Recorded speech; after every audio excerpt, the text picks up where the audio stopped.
नमस्कार, मी सौमित्र बोटे. मित्र म्हणे आरोग्यमध्ये तुम्हा सगळ्यांचं स्वागत. आज आपल्यासोबत आहे doctor Rohit Luthra.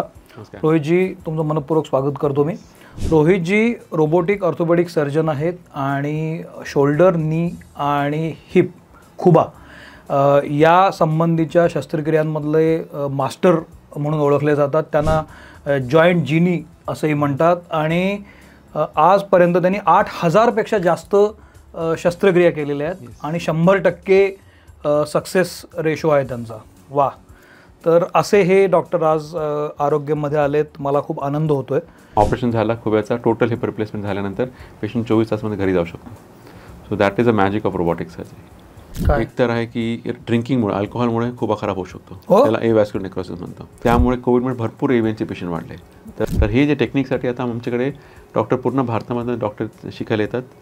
Even out of इंडियाचे डॉक्टर म्हणजे मलेशिया, सिंगापूर, ऑस्ट्रेलियाचे डॉक्टर येतात. आता माझा सगळ्यात यंगेस्ट पेशंट तो 16 वर्षाचा आहे आणि सगळ्यात वयस्कर पेशंट होती ती एक 105 वर्षाची होती, जे आपण हिप रिप्लेसमेंट केलं आहे.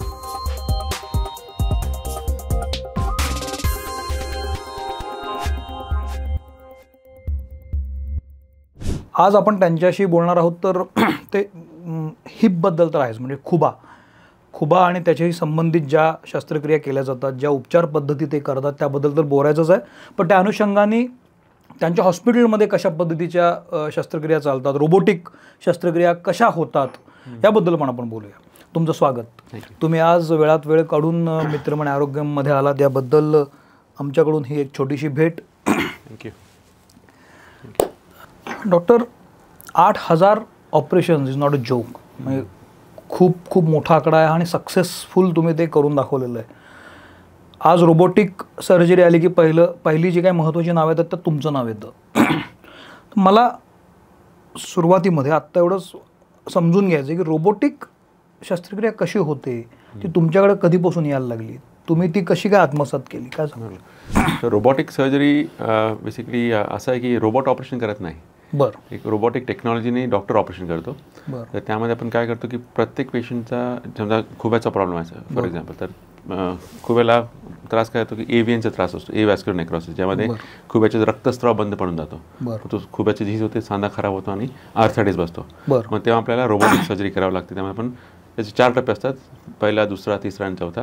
ते आपण बोलूया नंतर. पण मेन जे रोबोटिक सर्जरी आहे, बेसिकली रोबोटिक्समध्ये आपण काय करतो, पेशंटचा सिटी स्कॅन काढतो. तो सिटी स्कॅन मग आपण पाठवतो अमेरिकेला. तिथे त्यांच्या हाडाचा 3D बोन मॉडेल AI मध्ये आपल्याला भेटतो, सॉफ्टवेअरमध्ये. मग ते सॉफ्टवेअरमध्ये आपण पूर्ण प्लॅनिंग करतो. त्यांच्या इम्प्लांटचं सायझिंग कुठलं आहे.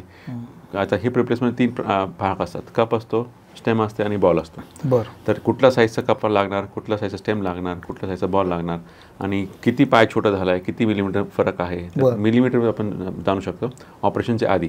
तर ऑपरेशन सुरू करण्याच्या आधी तुमच्या पेशंटचा एक्झॅक्ट इम्प्लांट साईझिंग कुठलं आहे, कसं प्लेस करणार, ऑपरेशन करताना तुम्हाला काय काय डिफिकल्टी येऊ शकतो मग ते आधी तुम्हाला सगळं समजून जातं. आणि मग ऑपरेशन करता जे आपण प्लॅन केलं आहे, समजा आता मी प्लॅन केलं आहे साईज 42 कप साईजचा कप लावायचा आहे, मग तो एक्झॅक्ट कुठे लावायचा आहे ते एक्झॅक्ट प्लॅनिंग आणि जे एक्झिक्युशन ते रोबोटिक्समध्ये आपण एक्झिक्युशन करतो, तर ते एक्झॅक्ट मॅच होतो.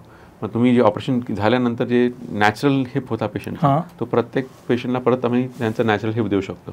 त्यामुळे जे पायाची जे लिम्ब लेंथ आहे, म्हणजे जे लेंथमध्ये काही फरक पडत नाही, मिलीमीटर टू मिलीमीटर मॅच करतो. तर पाय छोटा मोठा होणार नाही आणि पेशंटला बेसिकली ऑपरेशन समजत नाही की ऑपरेशन झालं म्हणून. त्यांना नॅचरल नैसर्गिक सांधा वाटतो. किती वेळेस ऑपरेशन असतं? ऑपरेशन एका पायाला जवळपास 1 तास लागतो. आणि ऑपरेशन केल्या पेशंटला आम्ही सेम डे आम्ही चालवतो. पेशंट 4 तासामध्ये after surgery he can put full weight and पूर्ण वजन देऊन पेशंट चालू शकतो संध्याकाळीच. आणि त्यांना सेम डे मांडी घालता येते, त्यांना वॉकिंग करता, वॉकरची गरज पडत नाही, काठीची गरज पडत नाही. आणि ऑपरेशन झाला खुब्याचा, टोटल हिप रिप्लेसमेंट झाल्यानंतर पेशंट 24 तासामध्ये घरी जाऊ शकतो. So that is a magic of robotic surgery. पण मग हे अमेरिकेला जे पाठवणं म्हणतो तुम्ही, ते अमेरिकेलाच पाठवायला लागतं? हां, कारण ते सॉफ्टवेअर आता इंडियामध्ये ते सुरू करणार आहे. बेसिकली हे जे स्ट्रायकर कंपनी आहे त्यांचं ते जे सॉफ्टवेअर मॉड्युलेशन आहे ते US ला जातो. ते सॉफ्टवेअरमध्ये ते 3D मोडमध्ये आपल्याला सेगमेंटेशन होते भेटतं आणि मग ते आपण प्लॅनिंग करतो. रोबोटिक सर्जरी म्हणजे एक्झॅक्टली काय असतं? म्हणजे तुम्ही रोबो करत नाही, मग रोबोटिक काय सायन्स आहे, टेक्नॉलॉजी काय आहे? Basically it's science and machine दोन्ही आहे. तर त्यामध्ये आता पण प्लॅन केलं आहे कम्प्युटरवरती, मला हे ऑपरेशन असं बसवायचं. मग ते रोबोटिकचं एक आर्म असतो, तुम्ही बघू शकता की व्हिडिओमध्ये रोबोटिक आर्म असतो. तर ते आर्मच्या मदतीने आपण कपचा रिमिंग करतो, किती डीप जायचं, मग आपण समजा ठरवलं की मला 3 मिलीमीटर कप डीप पाहिजे, एक्झॅक्टली एक्झॅक्ट 3 जाणार, 3चे पुढे अर्धा मिनिट पण वरती जाणार नाही आणि कमी पण होणार नाही. तर जे रिमिंग आहे, जे बोन प्रिपरेशन आहे ते एकदम परफेक्ट राहतो आणि जे आपण प्लॅन केला एक्झॅक्ट तसं आणि ते रोबोटिक आर्मच्या मदतीने करतो. बेसिकली आता तुम्हाला कप फिक्स करायचा, आपण कप फिक्स करताना हॅमर करतो, तर हॅमर करताना कप किती हॅमर करायचं पण रोबोट सांगतो आपल्याला की तुमचा कप पूर्ण बसला पूर्ण बसलाय की नाही. समजा 2 मीटर वरती असेल तर रोबोट सांगणार की अजून 3 ठोके मारा, अजून 3 हॅमर करा. मग तेवढं ॲक्युरेसी असतो आणि त्यानुसार ते कप ॲक्युरेसी वाढते. म्हणजे तुमचं प्लॅनिंग आणि एक्झिक्युशन एकदम परफेक्ट राहते. पण पूर्वी असं म्हटलं जायचं की खुब्याची शस्त्रक्रिया खूप अवघड असते पूर्वी, तर रोबोटिकमुळे खूप सोपं झालंय का? खूप सोपं. आधी काय अवघड होतं आणि आता काय सोपं झालंय? आता बघा, रोबोटिक खुब्याच्या सर्जरीमध्ये ना एक तर रोबोटमुळे आपण पेशंटला खात्रीशीर रिझल्ट देऊ शकतो. मी त्यांना सांगता येतं की तुमचे दोन्ही पायाच्या लेंथमध्ये काय फरक असणार नाही, तुम्हाला पूर्ण मुवमेंट करता येईल, तुम्हाला मांडी घालता येणार, जिने चढता येणार, वॉकिंग करता येणार, सर करता येणार. आता एक नवीन टेक्नॉलॉजी आहे, त्याला आपण डायरेक्ट अँटी अप्रोच म्हणतो. त्याला आपण खुब्याला ऑपरेशन करताना समोरून ऑपरेशन करतो. तर जेव्हा आपण जुनं ऑपरेशन करायचो ते मागणं करायचं किंवा साईडने करायचं, त्याला पोस्चरल अप्रोच किंवा लॅटरल अप्रोच म्हणतात.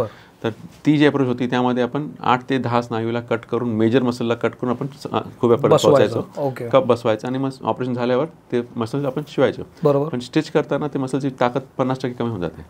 मग त्यामुळे त्या ऑपरेशन नंतर पेशंटला त्रास होतो. म्हणजे बेसिकली आम्हाला पण एवढं कॉन्फिडन्स नव्हतं की पेशंटला खाली बसू द्यायचं, मांडी घालून. आम्ही मग त्यांना सांगायचं तुम्ही मांडी घेऊन बसू शकत नाही, तुम्ही खाली बसू शकत नाही, वॉकिंग करताना तुम्हाला पुढे वाकायचं नाही आणि जास्त उठबस करू नका, कारण त्या सांधा निसटण्याची शक्यता असते, तो अनस्टेबल असतो. आता हेच ऑपरेशन जेव्हा मी समोरून करतो तर त्याला डायरेक्ट अँटी अप्रोच म्हणतो. त्यामध्ये एवढा छोटा चिरा असतो, जे नॉर्मल चिरा असतो तो 30 सेंटीमीटर असतो, हा फक्त 8 ते 10 सेंटीमीटर एवढ्या छोट्या चिरामध्ये ऑपरेशन करतो. यामधनं आपण इम्प्लांट बसवतो आणि हे ऑपरेशन करताना आपण एकही स्नायू कट करत नाही, 2 स्नायूला पडद्यासारख्या साईडला करतो, इम्प्लांट बसवतो, मग परत ते स्नायू जागेवर, एकही स्नायू स्टिच करायची गरज नाही आणि फक्त स्किनचं स्टिच घ्यावं लागतं.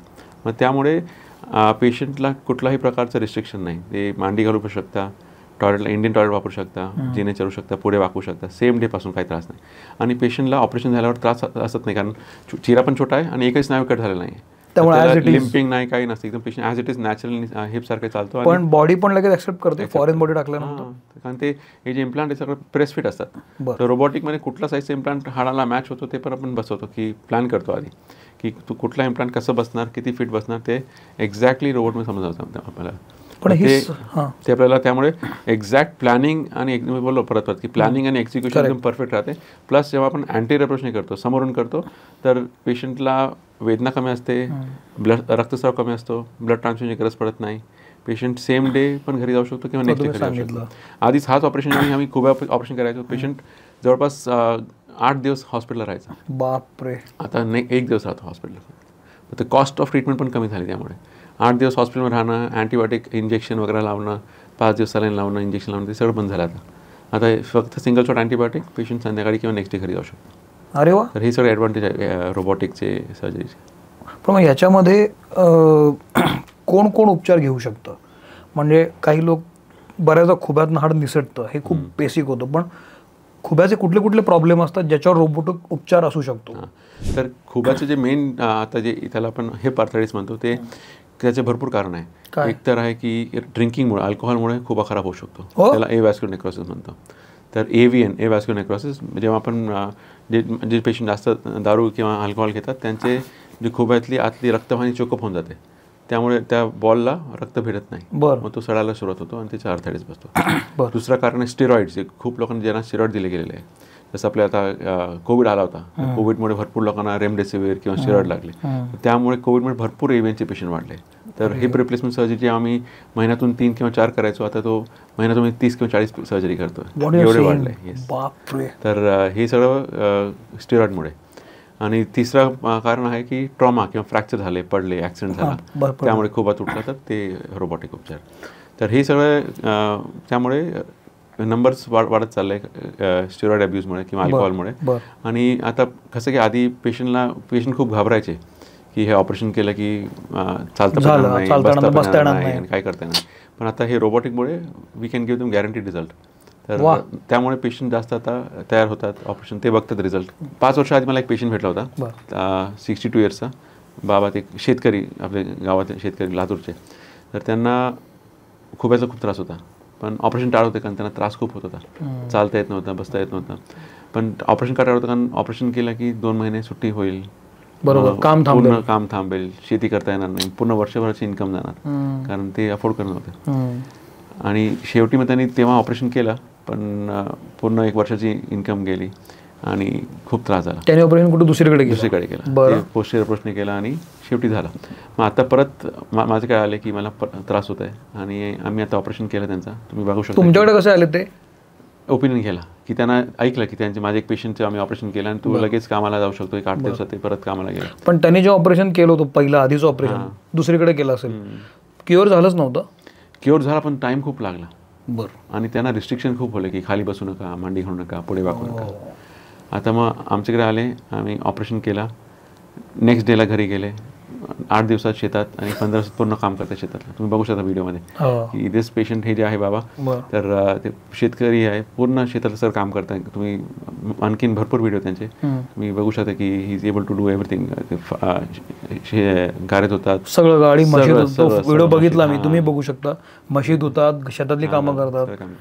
हो. तर हे जे त्यांच्या आता लगेच कामाला गेले, आधी 3 महिने वाया गेले. पण मग मला एक सांगा, त्यांना काय झालं होतं? त्यांना एव्हीएनचा त्रास होता, खूप याचा एव्हॅस्क्युलर नेक्रोसिस. पण मग आधी जे ऑपरेशन केलं त्यानंतर क्युअर झालं नव्हतं? नाही, क्युअर झाला, पण मसल कट केले, मागणे केले, 8-10 मसल कट केले, एवढा मोठा चिरा, त्रास जास्त, ब्लड ट्रान्सफ्युजन लागलं, ब्लडची बॉटल लागली. यामध्ये एवढा छोटा खूप फरक आहे, म्हणजे टेक्नॉलॉजीमध्ये खूप फरक आहे. जे ऑपरेशन इज मिनिमल इन्व्हेसिव्ह, तुम्ही मसल कट करत नाही, एकही स्नायू कट करत. करेक्ट. फक्त तुम्ही टोटल पडद्यासारखं त्याला साईडला घेतो आणि ऑपरेशन करतो. तर त्यामुळे बघा, तुम्ही पेशंट लगेच कामाला जाऊ शकतो. मागच्या वेळेस 1.5 महिने त्याने वॉकर वापरवला होता, आता वॉकरची गरज नाही, एकही दिवस वॉकर नाही. पण मग काही वृद्ध माणसं असतात ना, चालायला त्रास होतो, वयोमानानुसार त्रास होतो, ते हे ऑपरेशन करू शकतात ना. तर age is not a factor. Basically कुठलाही पेशंट किती वयस्कर असेल, आपल्यासाठी मेन काय आहे की पेशंटची फिटनेस आहे का नाही.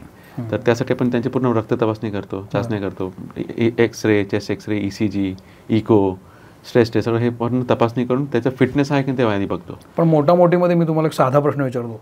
मी जेव्हा बाहेर जातो तेव्हा खूप म्हाताऱ्या व्यक्ती, वृद्ध व्यक्ती लंगडत चालत असतात, चालताना त्रास होत असतो, खुब्यातूनच प्रॉब्लेम असतो, बऱ्याचदा दुखत असतो. अशा केसमध्ये ऑपरेट होऊ शकतो? 100% होऊ शकतो.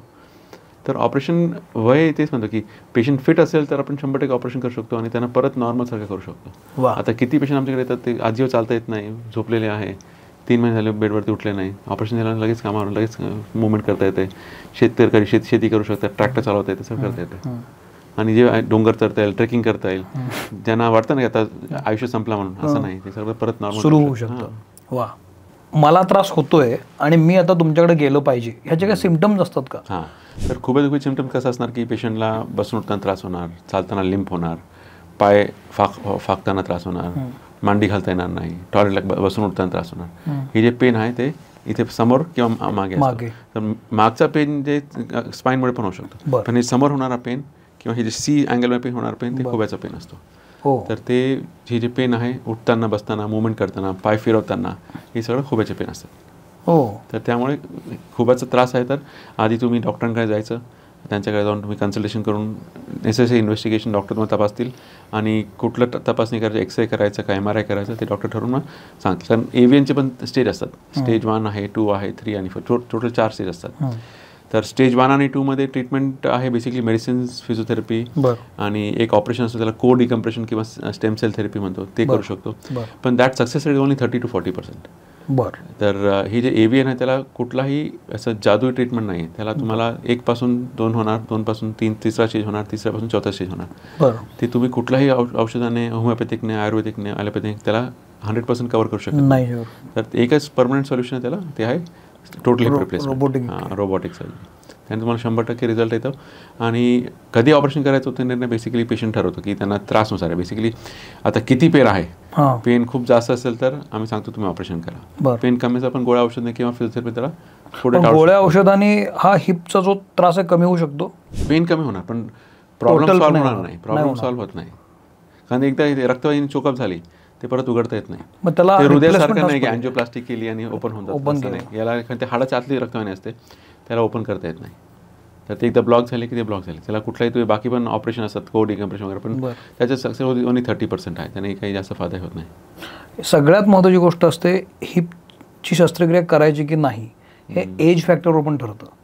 कारण जर अगदी यंग एज असेल तर आपण पटकन करतो किंवा जसं एज वाढत जातं तसं हाडांची जुळणी पटकन होत नाही, हाडं ठिसूळ होतात वयानुसार. तर हे जे रिप्लेसमेंट आहे ही वयाच्या कुठल्या टप्प्यापर्यंत करू शकतो आपण? असं काही नाही, असं बेसिकली की आता तुम्हाला किती त्रास आहे त्याच्यानुसार पण ते ट्रीटमेंट ठरवतो. आता माझा सगळ्यात यंगेस्ट पेशंट तो 16 वर्षाचा आहे आणि सगळ्यात वयस्कर पेशंट होती ती 105 वर्षाची होती, जे आपण हेप रिप्लेसमेंट केलं आहे. तर किती त्रास आहे त्याच्यावर आहे. आता आपण जे इम्प्लांट बसवतो, जे आपण नवीन बॉल आणि स्टेम बसवलं आहे, हेप इम्प्लांट बसवलं आहे, त्याची लाईफ असते म्हणजे 25 ते 30 वर्ष 40 वर्ष असं लाईफ असते. तर तुमच्या त्रासानुसार आणि वयानुसार आपण ठरवतो कुठला इम्प्लांट वापरायचा. मग ते 16 वर्षाचा मुलगा ना, त्याला काय त्रास होता? त्याला दोन्ही केस काय होती? बेसिकली त्याला अँकलोजिंग स्पॉन्डिलायटिस नावाचा आजार होता. अँकलोजिंग स्पॉन्डिलायटिस ते एक अनुवंशिक आजार, हेरिटरी आजार असतो. त्या बेसिकली एक प्रकारचा सांधेवात आहे, कमरेचा आणि खुब्याचा. तर त्यामुळे सगळे सांधे फ्यूज होऊन जातात, एकमेकांना जुळून जातात आणि ते सांध्यामध्ये नवीन लिगामेंट आणि कॅप्सूला नवीन हाड तयार होतो आणि तो खुबा आणि पाय एकच हाड होऊन जातो, त्याला मुवमेंटच नाही. हा जो मुलगा आहे तो 16 वर्षाचा आहे. 3 वर्षापासून घरी झोपूनच होता, बसून पण नाही, त्याला बसता पण येत होता, तो झोपूनच होता पडलेला. असं 3 वर्ष 10वीची परीक्षा पण नाही दिली, 3 वर्ष झोपूनच. त्याला उठताना चालताना काय त्रास, फक्त सगळं बेडमध्येच. मग तो आमच्याकडे आला आणि त्यांचा दोन्ही पायाचा. तुमचा सुगावा त्याला कसा लागला? माझा एक पेशंटनेच दिला होता. अच्छा. त्यांचं आम्ही ऑपरेशन केलं, पब्लिसिटी. तर तो आला आणि त्याचा मी दोन्ही खुब्याचं ऑपरेशन केलं आणि नंतर त्याने ऑपरेशन झाल्यानंतर 3 महिन्यानंतर परत शाळा सुरू केली. 10वीची परीक्षा झाली आता आणि पास झाला, आता कॉलेज करतोय. He is very happy. Basically it's a life. बसतो, चालतो, एकदम नॉर्मल, चालता येतं, बसता येते, मांडी घालता येते, वॉकिंग करतो, तर खेळायला जातो मला त्याच्या मित्रांसोबत. झोपून होता आधी, आता एकदम नॉर्मल आहे. That is a magic. तर हे J for him it is a life changing event. तर हे जे ऑपरेशन आहे म्हणजे असं अजून भरपूर पेशंट आहे, म्हणजे we have done so many patients असं सेम त्रास झालेला. अजून एक बाई पण होती, तिला पण दोन्ही खुब्याचं सेम असं अँकलोजिंग स्पॉन्डिलायटिस. भरपूर पेशंट येतात की सांधा फ्यूजच आहे पूर्ण, अजिबात मुवमेंट नाही, म्हणजे पाय असंच आहे, फाकत पण नाही. मग त्यांचं पण आम्ही ऑपरेशन केलं दोन्ही पायाचा. शी ऑल्सो वेंट वॉकिंग. पण हे रोबोटिकमुळे केल्यामुळे काय फायदा असतं की आता जेव्हा मी ऑपरेशन समजा नॉन रोबोटिक करणार, तर त्यामध्ये मी त्यांना खात्रीशीर रिझल्ट देऊ शकत नाही, कारण ऑपरेशन करताना चुका होऊ शकतात, ह्युमन एरर आहे. तर 1 किंवा 2 डिग्री पण चुकलं ना तर ते सांधा निसटू शकतो. तर हे जेव्हा आपण नॉर्मल करतो किंवा मॅन्युअली निसटू शकतो किंवा पाय छोटा मोठा राहू शकतो. मग आता मी ऑपरेशन झाला एक पेशंट समजा, हे 22 इयर्सची लेडी, त्याचं ऑपरेशन केलं, एक पाय एक छोटा राहिला, मग आयुष्यभर लंगडणार, मग ऑपरेशन फायदा नाही. म्हणून रोबोटिक केलं की हे लिम्बलेस एरर होत नाही, एकदम मॅच असतं. म्हणजे जसं नॅचरल पाय तसं नॅचरल पाय असतं. त्याला पण समजा शॉर्ट असेल, आता एक पेशंट आमच्याकडे येतात की जवळपास 22 मिलीमीटर छोटा आहे पाय, मग त्याला पण परत नॉर्मल आणतो, तेवढं आपण कव्हर करून देतो पूर्ण इम्प्लांट बसवताना. हो का? हां, त्याला परत लेंथ मॅच करून करू शकतो त्याला. काय कमालच आहे. हां, तर रोबोटिकमुळे खूप फायदा आहे. पण डॉक्टर, संधिवात हा पूर्ण शरीरातला असतो, राईट? कुठे जॉईंट्स कुठलेही फ्रीज होऊ शकतात, ते काय फक्त खुब्याच्या वेळेला पण असं नाही. पण आता संधिवातामुळे खुब्याचा प्रॉब्लेम झाला असेल समजा, तुम्ही खुब्याचा प्रॉब्लेम सोडवला, पण संधिवात आहेच ना. हां, पण संधिवासाठी मग गोळ्या घ्याव्या लागतील तुम्हाला. मग संधिवासाठी तुम्ही संधिवातची गोळ्या सुरू करायची. ते संधिवातची पण ट्रीटमेंट आहे, त्याला क्युअर नाही. ट्रीटमेंट आहे. जो पण तुम्ही गोळी खाणार तो पण बरं वाटणार, गोळ्या बंद केली की परत त्रास सुरू होईल. मग त्यामुळे संधिवाची ट्रीटमेंट करणं गरजेचं आहे. तुम्ही ट्रीटमेंट बंद केली की बाकी संधी पण खराब होतात. पण डॉक्टर, तुम्ही ऑर्थोपेडिक आहात, संधिवाताला हे नाही आहे, क्युअर नाही आहे. उपचार आहे, क्युअर नाही. संधिवातला क्युअर नाही आहे, शुगरला क्युअर नाही आहे, थायरॉइडला क्युअर नाही आहे, बीपीला क्युअर नाही आहे. त्याला सगळ्यांना ट्रीटमेंट आहे, पण क्युअर कशाला नाही. म्हणजे एकदा झालं की तुम्हाला आयुष्यभर गोळी घ्यावं लागते. पण तुम्ही गोळ्या बंद केली की हे सगळं प्रमाण वाढणार. शुगर गोळ्या बंद केली शुगर वाढणार, सेम संधिवाची गोळ्या बंद केली संधिवात वाढणार. तर तुम्हाला आयुष्यभर त्याचे गोळ्या घ्यावे लागतील, असं आहे. आता आपण खुब्याबद्दल हिपबद्दल बोलतोच आहे, पण त्याच्या पलीकडे तुमचं मोठं हॉस्पिटल आहे आणि हर प्रकारचे पेशंट्स तिथे येत असतील, कारण ऑर्थो म्हणल्यावर हाडाचं काय झालं की तुमच्याकडेच येणार. तर आत्ता काय ट्रेंड्स चालू आहेत हाडाच्या विकारांचे, आजारांचे काय ट्रेंड चालू आहेत? आता सध्या बघा की मेजर ट्रेंड आहे की ओबेसिटी खूप वाढली. बरोबर. जर आपल्या डाएटमुळे पेशंट खूप आता ओबेस, BMI खूप जास्त आहे, 30, 35, 40. तर त्यामुळे सांध्यांचे प्रॉब्लेम वाढलेले आहे. नी आर्थरायटिस वाढला आहे, खुब्याचा आर्थरायटिस वाढला आहे, स्पाईनचे प्रॉब्लेम वाढले आहे. दुसरं आहे की ऑस्टिओपोरोसिस पण खूप वाढलं आहे, म्हणजे हाडांची ठिसूळता. तर हाड एकदम ठिसूळ झाले. कशामुळे वाढली आहे? ते डाएट परत आता So called diet. जंक आपण सगळं जंक फूड खातो आता सगळे, तर त्यामुळे भरपूर पेशंट वाढले. ऑस्टिओपोरोसिस म्हणजे यंग पेशंट 40-45 वर्षाचे 30 वर्षाचे त्यांना बोन डेन्सिटी चेक केले की एकदम मायनस निगेटिव्ह असते, एकदम निगेटिव्ह असते. तर असे लोकांना थोडं पण ॲक्सिडेंट झाला की हार्ट तुटू शकतो. तर हे सगळं प्रॉब्लेम आता वाढत चालले. म्हणजे अशी जेव्हा डेन्सिटी कमी असते त्यांची ठिसूळ असतात, तुम्हाला ऑपरेट करताना प्रॉब्लेम येत नाही? होतो ना, मग त्यांना आपलं स्पेशल इम्प्लांट वापरावं लागतं. जसं नॉर्मल इम्प्लांटपेक्षा लॉंग इम्प्लांट वापरावं लागेल, दुसरा स्टेम लागतो. किंवा ते इम्प्लांटची लाईफ कमी होईल. इम्प्लांट खराब होत नाही, म्हणजे फाउंडेशन आहे, फाउंडेशनच वीक असेल तर ते धरणारच नाही ना. मग त्यासाठी आपल्याला त्यांना स्पेशल ट्रीटमेंट घ्यावं लागतं, ऑस्टिओपोरोसिस ट्रीटमेंट करावं लागतं, इंजेक्शन सुरू करावं लागतं, कॅल्शियम, व्हिटॅमिन डी वगैरे. हे सुरू केल्यानंतर मग ते basically these a supportive treatment. पण बेस्ट इज टू प्रिव्हेंट. म्हणजे तुम्ही अवॉइड केलं की चांगलाच आहे. तुम्ही हे सगळं आधीच लक्ष दिलं, चांगली डाएट ठेवली, चांगला व्यायाम केला की त्रास वाढणार नाही. पण मला आत्ता तो विषय निघालेला आहे, तुम्ही व्यायामाचा उल्लेख केला. हाडाची ठिसूळता कमी करण्यासाठी, म्हणजे बळकट मजबूत हाडं करण्यासाठी काहीतरी टिप्स सांगा ना. काय 5 गोष्टी केल्या पाहिजेत आपण ज्याच्यामुळे हाडं चांगली होतात आपली? एक तर चांगली डाएट पाहिजे. म्हणजे डाएटमध्ये ऑल कॅल्शियम रिच डाएट, म्हणजे दूध, दही, छास, पनीर, चीज हे सगळं जास्त असायला पाहिजे. अंडी, चिकन, फिश हे सगळं कॅल्शियम रिच फूड म्हणतो त्याला. सेकंड आहे की उन्हामध्ये बसायचं, व्हिटॅमिन डी. उन्हामध्ये कधी बसायचं असतं? असं टाइम फिक्स नाही आहे. जेव्हा नेमकं डी मिळते कधी तुम्हाला? बस कसं आहे की डी कधी तुम्ही बसा डी भेटणार, पण डीची मात्रा चेंज होते. जेव्हा तुम्ही जास्त बेसिकली 10 वाजेपासून 3 वाजेपर्यंत तुम्ही बसला की चांगला व्हिटॅमिन डी भेटतो. पण कधी कधी आता 12 वाजता तुम्ही बसायला बसू शकत नाही, एवढं ऊन जास्त आहे. तर कधी बसायचं, तुम्ही 15 मिनिट बसा, पण कमी कपडे घालून बसा, कारण मग जास्त व्हिटॅमिन डी भेटेल. तेवढं जास्त स्किन एक्सपोज होईल सनला, तेवढं जास्त तुम्हाला. What do suggest? कुठली करेक्ट टाइम आहे की आयडियल टाइम ही आहे, या टाइमला तुम्ही उन्हात बसा शक्यतो? असं फिक्स काही सांगू शकत नाही, पण तुम्ही 10 वाजता काढा, कारण एवढं सहन करणे 9-10 असतं. 9 ते 10. बरं. दुसरं तुम्ही सांगितलं की उन्हात बसा, डी व्हिटॅमिन. तिसरं काय हाडांच्या मजबूतीसाठी? तिसरं म्हणजे थोडंसं वेट बेरिंग एक्सरसाइज करायची. म्हणजे थोडा हलका वेट घेऊन व्यायाम करायचा. कारण तुम्ही नॉर्मल व्यायाम केला, नुसतं वॉक केलं की ते व्यायाम नाही आहे. बोनसाठी bone need weight bearing exercise, म्हणजे लाईट वेट 2.5 किलो 5 किलो ते व्यायाम वजन घेऊन तुम्ही व्यायाम केलं की बोन्समध्ये डेन्सिटी वाढते. ओके. हे बेसिक केलं तर फरक पडतो. येस. आणि समजा तुम्ही हे उन्हात जाऊ शकत नाही किंवा टाईम नाही आहे किंवा तुमचं वर्क प्रोफाईल असं आहे की मग तुम्ही डॉक्टरांकडे जाऊन व्हिटॅमिन डीचे सप्लिमेंट्स घेत राहा. दर 6 महिन्यात तुम्ही सप्लिमेंट घेत राहायचे, व्हिटॅमिन डी सप्लिमेंट घ्यायचे. ते वन्स अ वीकचे गोळ्या येतात किंवा बॉटल पाऊच असतं, पाऊच ते आठवड्यात एकदा घ्यायची. 8 आठवडे घेतले की मग परत 6 महिन्यात रिपीट करायचे. आणि कॅल्शियम सप्लिमेंट घ्यायचे. पण ह्या सप्लिमेंट घेणं किती योग्य आहे? ज्यांचे जे आता ऊनच घेत नाही किंवा ज्यांना व्हिटॅमिन डी कमीच आहे, तर व्हिटॅमिन सप्लिमेंटचं काही नुकसान नाही आहे. There is no side effect. तुम्ही सप्लिमेंट घेऊ शकता आणि इट इज व्हेरी गुड.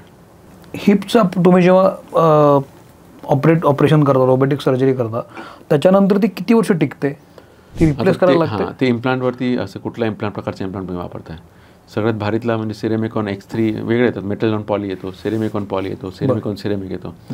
तर एव्हरी इम्प्लांट इज डिफरंट आहे. कुठला तुम्ही वापरता त्याच्यावर त्याची लाईफ आहे. चांगला इम्प्लांट वापरला तर आम्ही पेशंटला सांगतो 25, 30, 40 वर्ष चालू शकतो. एवढं डिपेंड ऑन द इम्प्लांट तुम्ही कुठला वापरताय ते. आणि रोबोटिकने केलं की इम्प्लांटची लाईफ पण वाढते. हे एक मोठा फायदा आहे. कारण तुम्ही जे तुमचा रोबोटिक इम्प्लांट तुम्ही बसवला आहे तो इम्प्लांट वेल बॅलन्स्ड आणि वेल अलाइंड असणार. मग त्याच्यावर असं एक्सेंट्रिक लोडिंग असणार नाही. जे आपण मॅन्युअली बसवलं समजा हे बॉल आणि कप, आता हे सेंटरला नसेल, एजला असेल, मग एज लोडिंग होईल, मग इथे खराब होईल. पूर्ण सेंटर असे कॉन्सन्ट्रिक असेल तर ते लोड पूर्ण मोठ्या एरियावर डिवाइड होईल, ते इम्प्लांटवर लोड येणार नाही आणि त्याची लाईफ वाढते. तर रोबोटिक केल्यावर इम्प्लांटची लाईफ पण वाढते, पोझिशन पण चांगली असते, प्रेसफिट चांगला असतो आणि पोझिशन चांगली असते. त्यामुळे इम्प्लांटची ओव्हरऑल लाईफ, म्हणजे हे माझ्यासाठी फार महत्त्वाचं आहे. कारण खूप लोकांना असं वाटतं की हिपची सर्जरी केली की 8-8, 9-9 दिवस हॉस्पिटलमध्ये राहायचं, नंतर मला उठता येईल का, बसता येईल का.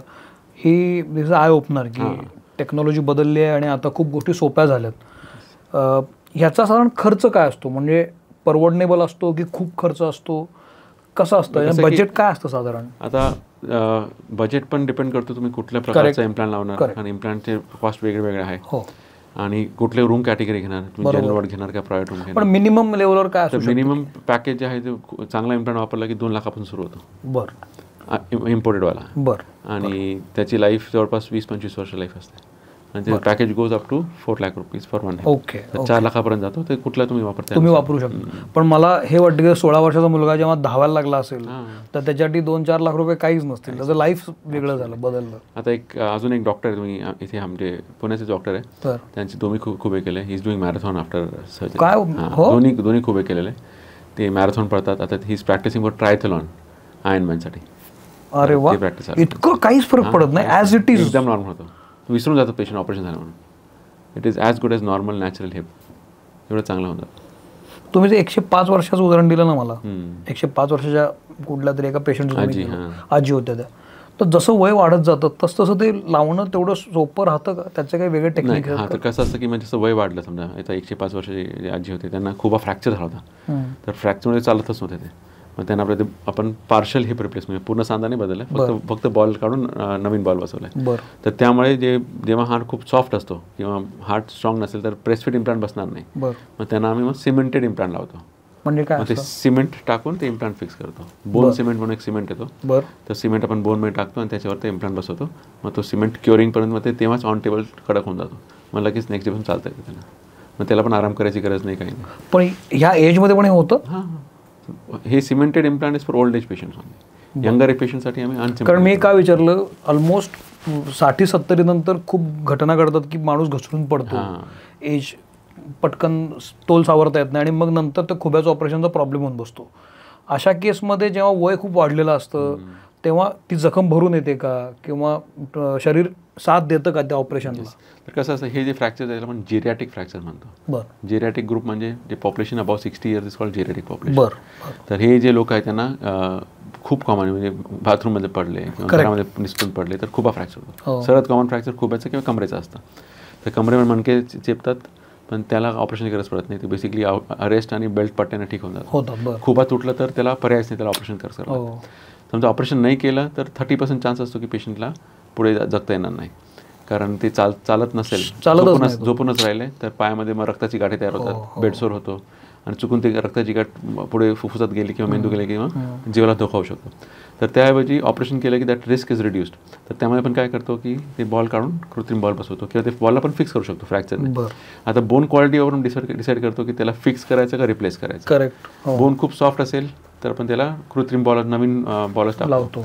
आणि बोन क्वालिटी चांगला असेल, समजा आता 80 वर्षाचा बाबा आहे, शेतकरी, चांगला हाड आहे, मग त्यांना आपण फिक्स करतो. मग त्याला स्क्रू आणि नेल त्याला फिक्स करू शकतो. तर हे जे वय आहे त्यामध्ये ट्रीटमेंट घेणं खूप गरजेचं आहे. ट्रीटमेंट तुम्ही घाबरले की वय जास्त आहे, ऑपरेशन केलं की रिस्क होईल, उलट आहे. ऑपरेशन नाही केलं की रिस्क तिप्पट आहे. That is 3 times more risky. तर ऑपरेशन करण्यात फायदा जास्त आहे, नुकसान कमी आहे. एक शेवटचा प्रश्न विचारतो, मग आपण थांबू. बऱ्याचदा ॲक्सिडेंटल केस खूप तुमच्याकडे असेल, ॲक्सिडेंट होतो आणि एकदम खुबा चुरा होतो, पाय तुटतो, बऱ्याच इश्यू असे हाड्यांचा खूप प्रॉब्लेम होतात. अशा केसमध्ये रिप्लेसमेंट वगैरे होऊ शकते. पण खुब्याचा केस असू दे किंवा शोल्डरचा केस असू दे किंवा अँकल असू दे, हे होऊ शकतं. होऊ शकतं. कसं की आता इंजुरी कशी आहे त्याच्यावर डिपेंड आहे. समजा खूपच चुरा झाला असेल तर आपण आधी CT स्कॅन करतो, त्यामध्ये आपण 3D रिकन्स्ट्रक्शन करतो. त्यामध्ये आपण बघतो की आता राहिलेला बोन किती आहे, फाउंडेशन की त्याला फिक्स करता येईल का नाही. फर्स्ट आमचा प्रयत्न असतो नेहमी की त्याला फिक्स करायचा, नॅचरल जॉईंट वाचवायचा. समजा तो खूपच खराब झाला असेल आणि सॅल्वेजेबल नसेल, ते चुरा त्याला जोडता येत नसेल आणि त्याला ब्लड सप्लाय गेला असेल तर त्याला काढून आपण मग रिप्लेस करतो, पूर्ण रिप्लेस करतो. मग ते रिप्लेस करता येतं. आणि ते रोबोटिक कसं की अजून सोपं झालं, कारण किती डॅमेज असेल तर आपल्याला ते क्वांटिफाय करता येतं, एक्झॅक्ट कळतं ते. मला अशी क्रिटिकल केस सांगा ना, की खूप क्रिटिकल केस तुमच्याकडे आली होती आणि असं तुम्हाला आठवते, लक्षात आहे की एवढी क्रिटिकल केस आता हँडल कशी करायची आणि you treated it so well आणि पास ऑन झाले. आता एक पेशंट आम्ही रिसेंटली लास्ट वीकलाच केला आहे, तर तिचा ऑलरेडी ऑपरेशन झाला होता, खूप व्याचाच रिप्लेसमेंट केलेली होती, पण तो पूर्ण सांधा डॅमेज झालेला होता. बेसिकली त्याची लाईफ होती, सिमेंटेड लावला होता आणि तो पूर्ण निसटूनच गेला होता सांधा. जे लावलेला सांधा तो पण निसटला होता आणि त्याचे बोन्स आहेत एकदम पेपर थिन कॉटेक्स, म्हणजे असं वेफर पोटॅटो चिप सारखं एवढं बारीक झालं ते. मग त्यामध्ये आपण त्याला स्पेशल इम्प्लांट मागून त्याला ट्रॅबॅक्युलर मेटलचे इम्प्लांट येतात. मग तो इम्प्लांट आणि लॉंग स्टेम, म्हणजे जे नॉर्मल स्टेम एवढे असते त्याला लांब खालपर्यंत जाणारी स्टेम आपण वापरतो. ते वापरले की वी कुड do a very good surgery for and she is very good. तिथं चालायला लागले. हां, चालतंय. वा. जेव्हा आपण कुठलाच पेशंट ऑपरेट करतो तर फक्त ऑपरेशन करणं हे इम्पॉर्टंट नाही आहे. इम्पॉर्टंट आहे त्याला हॉलिस्टिक अप्रोच पाहिजे. बरं. पेशंटचा ऑस्टिओपोरोसिस ट्रीट करायला पाहिजे, त्याला न्यूट्रिशन प्रॉब्लेम असतात न्यूट्रिशन प्रॉब्लेम ट्रीट करायला पाहिजे. कारण हे जे वयस्कर पेशंट असतात त्यामध्ये प्रोटीन कमी होऊन जातं. तर जेवण आहार चांगला प्रोटीन असेल तर स्किन इन्फेक्शन होणार, ते जखम भरत नाही, पाणी येत राहतं जखमेमधनं आणि मग इन्फेक्शन होण्याचे चान्सेस असतात. मग त्यांना पूर्ण होलिस्टिक अप्रोच पाहिजे आपल्याला ट्रीटमेंटमध्ये. ऑपरेशन एक झाला, नंतर डायटरी सप्लिमेंट, फूड, प्रोटीन किंवा ऑस्टिओपोरोसिस ट्रीटमेंट, हे सगळं होलिस्टिकली ट्रीट केलं की पेशंटला फायदा होतो. आणि मेन काय की पेशंट किती ऑपरेशन केलं ते इम्पॉर्टंट नाही आहे. ऑपरेशन झाल्यानंतर पेशंट हसत जेव्हा घरी जातो, that is the best thing for us. That is a ultimate. तुम्ही तुमच्या हॉस्पिटलमध्ये हा सगळा जो अप्रोच असायला लागतो पेशंटसाठी लागणार तो सगळा तुम्ही करता. म्हणजे dietitian, we have pain management consultant, म्हणजे पेशंटला ऑपरेशन नंतर पेन न होण्यासाठी आपण पेन ब्लॉक देतो. तर ते पेन ब्लॉक कन्सल्टंट आहे, इंटेन्सिव्हिस्ट आहे, पूर्ण टीम आहे, फिजिशियन आहे, फिजिओथेरपीची पूर्ण टीम आहे. तर ऑपरेशन झाल्या सेम डेपासून फिजिओथेरपी सुरू करतो. आणि ऑपरेशन संपल्यावर जेव्हा पेशंट तिसऱ्या दिवशी घरी जातो तर घरी गेल्यानंतरही आम्ही फिजिओथेरपी सपोर्ट घरी पण देतो पेशंटला. मग नेक्स्ट 15 days आमची टीममधनं एक डॉक्टर घरी सकाळ संध्याकाळ फिजिओथेरपी होते. रोबोटिक सर्जरी जनरली खुब्याची ही कुठे ऐकली जात नाही, पण मी ती पहिल्यांदा डॉक्टरांच्या निमित्तानंच ऐकली. मी त्यांच्या हॉस्पिटलमध्ये पण गेलो होतो. तर ही जी सर्जरी आणि ही जी वेव आली आहे रोबोटिक सर्जरी, ही तुम्ही सुरू केली की त्याची सुरुवात कशी झाली? रोबोटिक सर्जरी बाकी पण भरपूर डॉक्टर करतात, पण जे अँटीरियर अप्रोच आहे समोरून करणारे, डायरेक्ट अँटीरियर अप्रोच म्हणतो, तर ही वेव आम्ही आणली आहे. तर ही मी 2019 पासून हे ऑपरेशन सुरू केलं आहे. आणि आता जवळपास आम्ही 1000 पेशंटचे वर फक्त हे रोबोटिक अँटीरियर अप्रोचचे पेशंट झालेले आहे. आणि हे सगळे पेशंट जे आहे रोबोटिक सर्जरीने प्रत्येक पेशंट खुश आहे. आणि ही टेक्निक आहे ते आपण थोडं मॉडिफाय केलेली आहे. तर आधी हे जे टेक्निक अँटीरियर अप्रोच होती ते US किंवा ऑस्ट्रेलियामध्ये फेमस आहे, पण त्यासाठी एक स्पेशल टेबल लागतो, त्याला हाना टेबल म्हणतो. तो टेबलची किंमत 1.5 कोटी आहे. तर 1.5 कोटी टेबल प्रत्येक घेऊ शकत नाही. तर आम्ही हे जे टेक्निक आहे अँटीरियर अप्रोचमध्ये टेबल न लागता आम्ही हे ऑपरेशन आता करतोय. त्याला आम्ही टेक्निकमध्ये थोडं मॉडिफिकेशन केलं आहे. We have tweak the technique. त्यामुळे आता ते टेबलची गरज नाही, आम्ही ते रिलीज चेंज केलं. तर तुम्ही नॉर्मल टेबलवरती कुठल्याही हॉस्पिटलला जाऊन नॉर्मल इन्स्ट्रुमेंटवरती हे ऑपरेशन करू शकता. तर हे जे टेक्निकसाठी आता आमच्याकडे डॉक्टर पूर्ण भारतामधून डॉक्टर शिकायला येतात. इवन आउट ऑफ इंडियाचे डॉक्टर म्हणजे मलेशिया, सिंगापूर, ऑस्ट्रेलियाचे डॉक्टर आमच्याकडे आर्कस हॉस्पिटल. 1.5 कोटीचं टेबल नसताना तुम्ही करताय कसं हे त्यांना बघायचं असतं. सर ही टेक्निकमध्ये येतात, ते शिकायला ते डॉक्टर येतात. आणि वी आर टीचिंग. आता पण मी 100 डॉक्टरांना शिकवलेलं ही टेक्निक. आणि आमचं टार्गेट आहे की अजून 400-500 डॉक्टर अजून तयार केले की हे जास्त लोकांना हे फायदा घ्यायचे. मग हे जे 2 प्रश्न माझे आहेत, मग आपण थांबूया. एक की 19 हे तुमच्याकडे कसं आलं? तुम्ही कुठं शिकून आलात की तुम्ही कुठं पाहिलं होतं, तुम्ही कुठं ट्रेनिंग घेतलं? 2019 तुमच्याकडे कसं आलं रोबोटिक सर्जरी? तर ही जे 2019 मी आधी पोस्टर सर्जन मी पण होतो, मी मागणंच करायचो आणि सगळे पेशंट चांगले होते, एक पण पेशंटला काही प्रॉब्लेम नाही. पण कसं की पेशंटला ऑपरेशन केल्यानंतर एक 4-5 दिवस आम्ही हॉस्पिटल ठेवायचो. बरोबर. पण माझे जे मित्र होते बाहेरचे, जे US वगैरे, ते हे पेशंट म्हणतात की आम्ही तर डे केअर सर्जरी करतो, सकाळ ऑपरेशन केलं संध्याकाळी पेशंट बाहेर. मग ते मला हे झालं की आम्ही पण हे करायला पाहिजे. पण मोठी अडचण होती की टेबलची. मग त्यासाठी मी थोडं ट्रेनिंगला गेलो आउट ऑफ इंडिया. ऑक्सफर्डला जाऊन आलो आणि इथे बँकॉकला जाऊन आलो. तिथे आम्ही कॅडोरी कोर्सेस वगैरे केले. मग त्यानुसार आपण थोडंसं टेक्निक मॉडिफाय केली, थोडं रिलीज मॉडिफाय केले ऑपरेशन करताना. आणि मग शेवटी आता असं आहे की त्याला टेबलची गरज पडत नाही, तुम्ही नॉर्मल टेबलवरती हे ऑपरेशन करू शकता. आणि तेव्हापासून आता since we started this wave, आता भरपूर डॉक्टर पूर्ण भारतात येतात. रोज आम्हाला ईमेल येतो की आम्हाला हे टेक्निक शिकायला यायचं आहे. तर कसं आहे, आणि we are training more and more doctors. तुमचं हॉस्पिटल वानवडीला आहे ना? वानवडीला. डॉक्टरांचं हॉस्पिटल वानवडीला आहे. डिस्क्रिप्शन बॉक्समध्ये मी डॉक्टरांचा कॉन्टॅक्ट नंबर, हॉस्पिटलचा कॉन्टॅक्ट नंबर आणि सगळा हॉस्पिटलचा पत्ता डिस्क्रिप्शन बॉक्समध्ये आम्ही देणार आहोत. जे गरजवंत आहेत ते डायरेक्ट कॉन्टॅक्ट करू शकतात. डॉक्टरांची टीम बोलणारी असते, ते कन्सल्ट करत असेलच. तुम्ही ऑनलाईन कन्सल्ट करता का? ऑनलाईन समजा एखादा पेशंट कुठला मुंबईचा आहे का अमरावतीचा आहे? हां, तर जे पेशंट लांबचे आहे त्यांना आम्ही सांगतो तुम्ही तुमचे रिपोर्ट्स व्हॉट्सअपवरती पाठवा आणि मग आपण ऑनलाईन कन्सल्ट करू शकतो. पण मेन जे ट्रीटमेंट डिसाईड होतो ते हे क्लिनिकल एक्झामिनेशन. जो पण पेशंटला आम्ही हात लावणार नाही, ऑर्थोपेडिक सर्जन असं आपण औषध गोळ्या देऊ शकत नाही, हे घ्या ते घ्या. कसं की जो पण पेशंट तुम्ही सांधेला चेक करणार नाही, तो पण लिगामेंट आहे चांगला का नाही, स्टेबिलिटी कसं, ते आपण फायनल ट्रीटमेंट मग तपासल्यानंतर सांगतो. पण ओव्हरऑल आम्ही ऑनलाईन कन्सल्ट व्हॉट्सअपवरती आमचे जे नंबर आहेत तुम्ही तिथे इमेज आले की मग त्यांना कन्सल्ट करू शकता. ओके, तर हे सगळे नंबर आम्ही डिस्क्रिप्शन बॉक्समध्ये देणार आहोत. तुम्ही डॉक्टरांशी संपर्क साधू शकता. आणि ट्रीटमेंटमध्ये खूपच फरक पडला आहे रोबोटिकमुळं. अगदी एका दिवसात जर पेशंट परत जात असेल तर ह्याच्यापेक्षा बेस्ट काय आहे? तर डॉक्टर थँक्यू व्हेरी मच, तुम्ही आरोग्यमध्ये येऊन हिपबद्दल माहिती दिलीत. डॉक्टरांचा पहिला एपिसोड आहे. पुढच्या एपिसोडमध्ये आपण नी रिप्लेसमेंटबद्दल पण बोलणार आहोत. त्यामध्ये नवीन टेक्नॉलॉजी काय आली आहे, त्यामध्ये नवीन उपचार पद्धती काय आली आहे, याबद्दलही डॉक्टर बोलतील. इथं थांबतो. हा एपिसोड कसा वाटला मला जरूर सांगा. आरोग्यमचे सोशल मीडिया पेजेस आहे, मी सोशल मीडियावर आहे, डॉक्टर तुम्ही सोशल मीडियावर आहात, आहे. डॉक्टर पण आहेत. त्यामुळे प्रश्न विचारले तरी चालतील, आपण ते थेट प्रश्न डॉक्टरांपर्यंत पोहोचू शकतो. तर हा एपिसोड कसा वाटला मला जरूर सांगा आणि पाहत राहा मित्र म्हणे आरोग्यम, कारण आता तब्येतीत राहायचं.